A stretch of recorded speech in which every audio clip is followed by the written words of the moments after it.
Hello, this is Ron Paul with your weekly update for September 26th.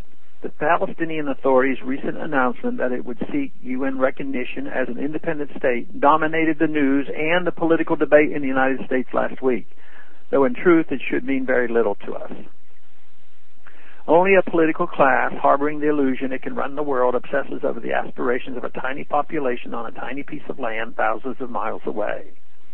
Remember, the UN initiated this persistent conflict by its 1947 Partition Plan. Unfortunately, the debate is dominated by those who either support the Israeli side in the conflict or those who support the Palestinian desire for statehood.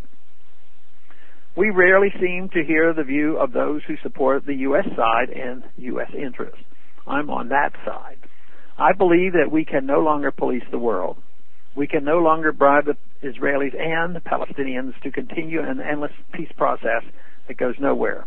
It is not in our interest to hector the Palestinians or the Israelis or to export democracy to the region, but reject it when people vote the wrong way.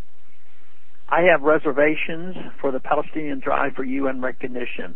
Personally, I wish the United States would de-recognize the United Nations.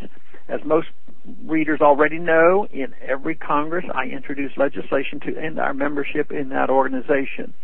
The UN is a threat to our sovereignty, and as we are the main source of its income, it is a threat to our economic well-being.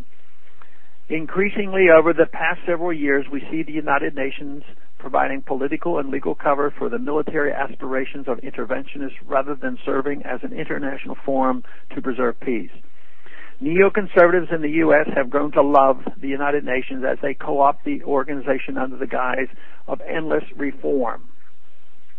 Under the sovereignty-destroying doctrine of responsibility to protect, adopted at the 2005 World Summit, the UN takes it upon itself to intervene in internal conflict of its member states whenever it believes that human rights are being violated.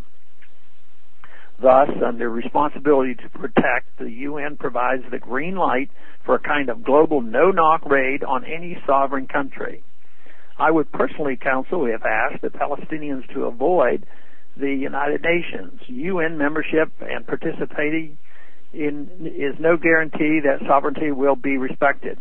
We see what happens to UN members such as Iraq and Libya when those countries' leaders fall out of favor with U.S. administration. Under U.S. and allied pressure, a fig leaf resolution is adopted in the UN to facilitate devastating military intervention. When the UN gave NATO the green light to bomb Libya, there was no genocide taking place. It was a purely preventative war. The result? Thousands dead, a destroyed country, and extremely dubious new leaders. While I do not see UN membership as a particularly productive move for the Palestinian leadership, I do not believe the U.S. should use its position in the U.S. Security Council to block their membership. I believe in self-determination of people, and I recognize that people may wish to pursue statehood by different means. As we saw after the Cold War, numerous new states were born out of the ruins of the USSR as the various old Soviet republics decided that smaller states were preferable to an enormous and oppressive multinational conglomerates. The real pro-U.S. solution to the problems in the Middle East is for us to end all foreign aid, stop arming foreign countries, encourage peaceful diplomatic resolutions to conflicts, and disengage militarily. In other words, follow Jefferson's admonition: peace, commerce, and honest friendship with all nations, entangling alliances with none. Thanks for calling this update. A new update is placed on this number, 888-322-1414, every Monday. The written text can be found on my website, www.house.gov/Paul, under the heading Texas Straight Talk. Thanks for calling.